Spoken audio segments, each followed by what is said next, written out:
बरस जाके, दुख लवलेस न तब सपने उता के।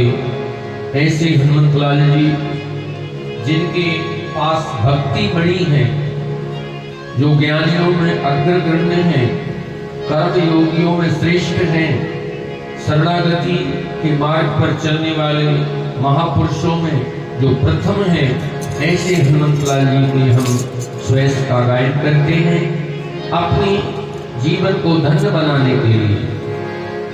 कल आप श्रवण कर रहे थे हनुमान चालीसा के माध्यम से, जहां आचार्य तुलसी हनुमान चालीसा के अंतिम में लिखते हैं, जो यह पढ़े हनुमान चालीसा होई सिद्धि साखी, होई सिद्धि साखी। जो यह पढ़े हनुमान चालीसा,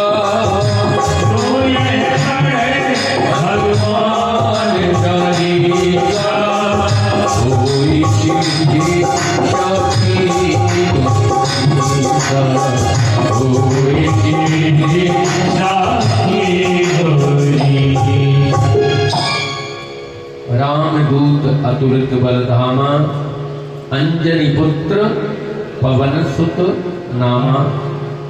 कल इसी पंक्ति का चिंतन चल रहा था और समय पूरा हो गया था।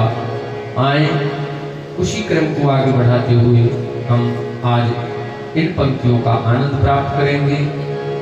पूछा गया कि हनुमान चालीसा का पाठ कौन करे और कौन ना करे, तो किसी अन्यत्र से पूछने की आवश्यकता नहीं है। स्वयं हनुमान चालीसा में ही इस प्रश्न को समाधान दिया गया कि जो यह पढ़े हनुमान चालीसा, कोई भी पढ़े, वो कब पढ़े कि जब पढ़ सको। सुबह पढ़ो, दोपहर में पढ़ो, शाम को पढ़ो, रात्रि में पढ़ो, मध्याह्न में पढ़ो, कोई भी पढ़े, बालक पढ़े, वृद्ध पढ़े, जवान पढ़े, माताएं पढ़े, पुरुष पढ़े, कोई भी पढ़े, सब पढ़ सकते हैं। कितनी अच्छी बात है, इतनी स्वतंत्रता किसी ग्रंथ में नहीं है। क्यों? इतनी स्वतंत्रता पाठक को और किसी ग्रंथ से प्राप्त नहीं होगी जितनी स्वतंत्रता हनुमान चालीसा में दी गई कि जो यह पढ़े हनुमान चालीसा और होई सिद्धि साखी गौरी सा। वो जिस क्षेत्र में प्रवेश करना चाहे, उसकी जो भी कामना होगी उसमें सिद्धि होगी, इसमें कोई संदेह नहीं है। अभी मुरैना में एक संत हुए, चारण साहब लोचन दास जी महाराज, और आप मिलिट्री में सेवा देते थे। नित्य का आपका नियम था का 108 हनुमान चालीसा के पाठ करते। एक दिन ऐसा हुआ कि पाठ में विलंब हो गया, तो आप ड्यूटी नहीं पहुंचे।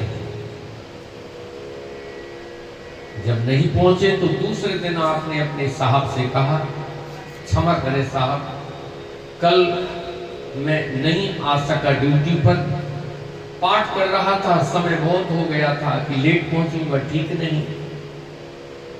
साहब ने कहा, तुम्हारा दिमाग तो ठीक है, कल तो तुम समय के पहले ही ड्यूटी पर आए हुए थे। उन्होंने कहा, मैं तो कल पाठ कर रहा था। अरे ये रजिस्टर में हस्ताक्षर किसके, मिला लो जरा। तो लोचन सिंह जी ने देखा, 36 घर का शरीर था। अरे ये हस्ताक्षर तो मेरे हैं।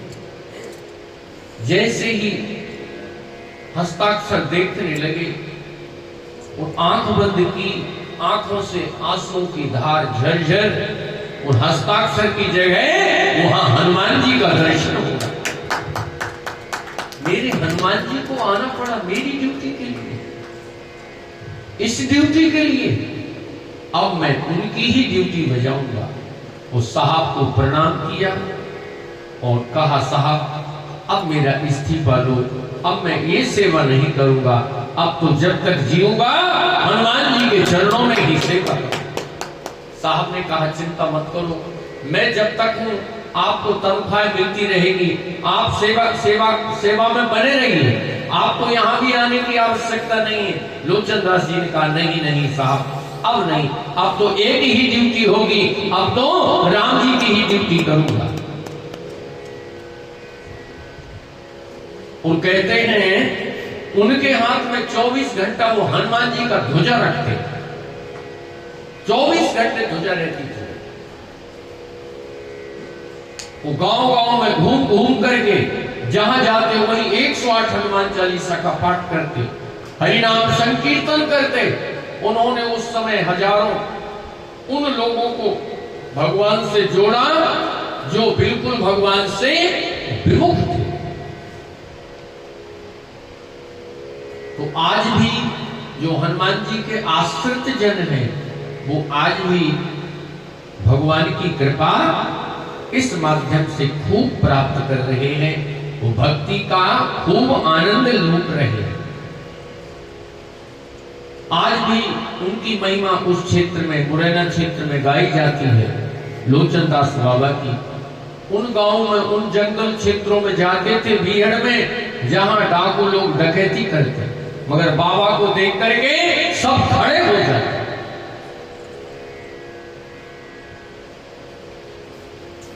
ये हनुमान चालीसा की महिमा है, इसलिए आचार्य चरण कह रहे हैं, जो ये पढ़े हनुमान चालीसा, जो ये पढ़े हनुमान चालीसा, जो ये पढ़े हनुमान चालीसा, होई साखी गौरी सा, होई साखी गौरी सा, नाम दूत अतुलित बलधाम, राम दूत अतुलित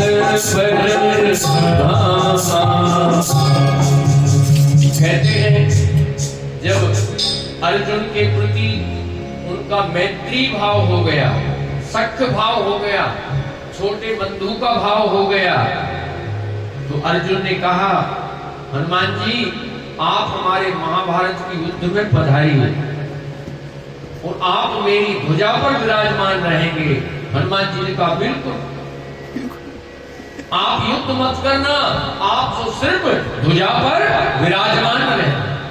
वो कहते हैं जैसे ही अर्जुन की ध्वजा फहराई, और ध्वजा पर हनुमान जी को जब देखा बड़े बड़े योद्धाओं ने, उसमें द्रोणाचार्य थे, कर्ण थे, भीष्म पितामह थे, दुर्योधन आदि 100 भाई थे, बड़े बड़े योद्धा थे।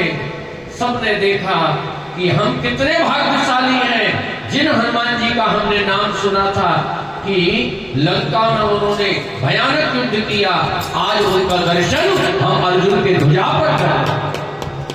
कहते हैं उसी समय जितने योद्धा थे, उनका बल हनुमान को देखते ही चूक गया। उनको देख के ही। और एक बहुत अच्छी बात अन्य ग्रंथों में आई है, क्या कि जितने योद्धाओं में बल था, जितने योद्धाओं का बल था महाभारत काल में, वो बल सिर्फ हनुमान जी के दर्शन मात्र से चूक गया। बोलो, समवेत रूप से करोड़ों योद्धा थे वहां पर, उनका बल और अकेले हमारे हनुमान जी का बल। इसलिए हनुमान जी का युद्ध नहीं दिखाया महाभारत में। एक बार हुंकार जरूर भरी हनुमान जी ने, भगवान के बाबा रहने दो, मुझको 18 दिन नाटक करना है, 5-7 मिनट में निपटा दोगे केस मामले। क्या कहा? 5-7 मिनट में निपटाओगे केस? आपको युद्ध करना ही नहीं है, आप तो ये नाटक देखते रहो। बोलो, हनुमान जी ने कहा प्रभु मैं ये नहीं देख सकता कि कोई आपको बाण मारे मेरे सामने। बोलो।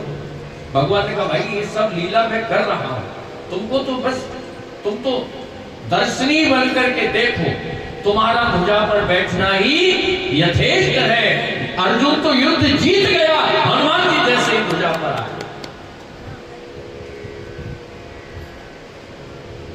हाथ वज्र और ध्वजा विराज। इसलिए आज ध्यान से सुने, कल सबके घर में ध्वजा अवश्य लगनी चाहिए।